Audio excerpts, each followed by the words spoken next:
Effet sur les aires lors d'un agrandissement ou d'une réduction. MLKJ est un carré de côté 4,8 cm. On fait une réduction ou un agrandissement de ce carré et on observe les aires.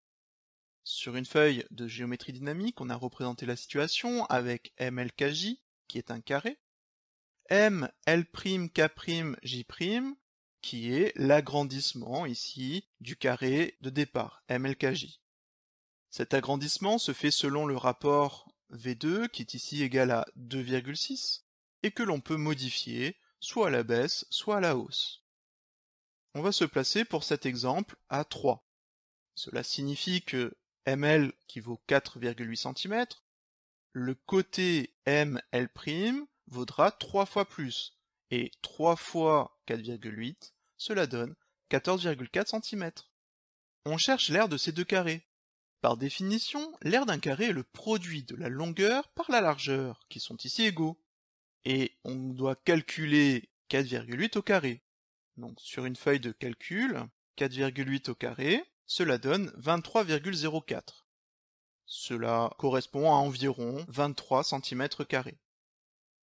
Si on cherche l'aire du carré M, L', K', J', il faut calculer la longueur au carré, c'est-à-dire 14,4 au carré. 14,4 au carré, cela donne 207,36, c'est-à-dire environ 207 cm². On pourrait se demander si 3 fois 23 cm² donne 207 cm².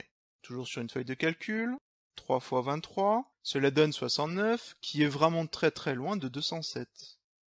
Par conséquent, le coefficient qui permettrait de passer de l'aire de MLKJ à l'aire de ML', K', J' semble différent du rapport d'agrandissement ou de réduction.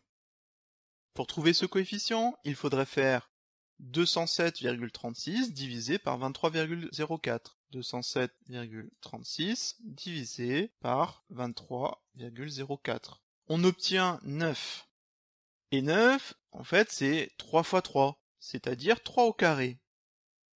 Cela s'explique car c'est à la fois la longueur qui est multipliée par 3 et la largeur qui est multipliée par 3.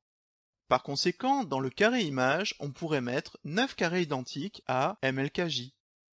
Cette conjecture est vraie lors d'un agrandissement ou d'une réduction de rapport K. L'aire d'une surface est multipliée par K au carré.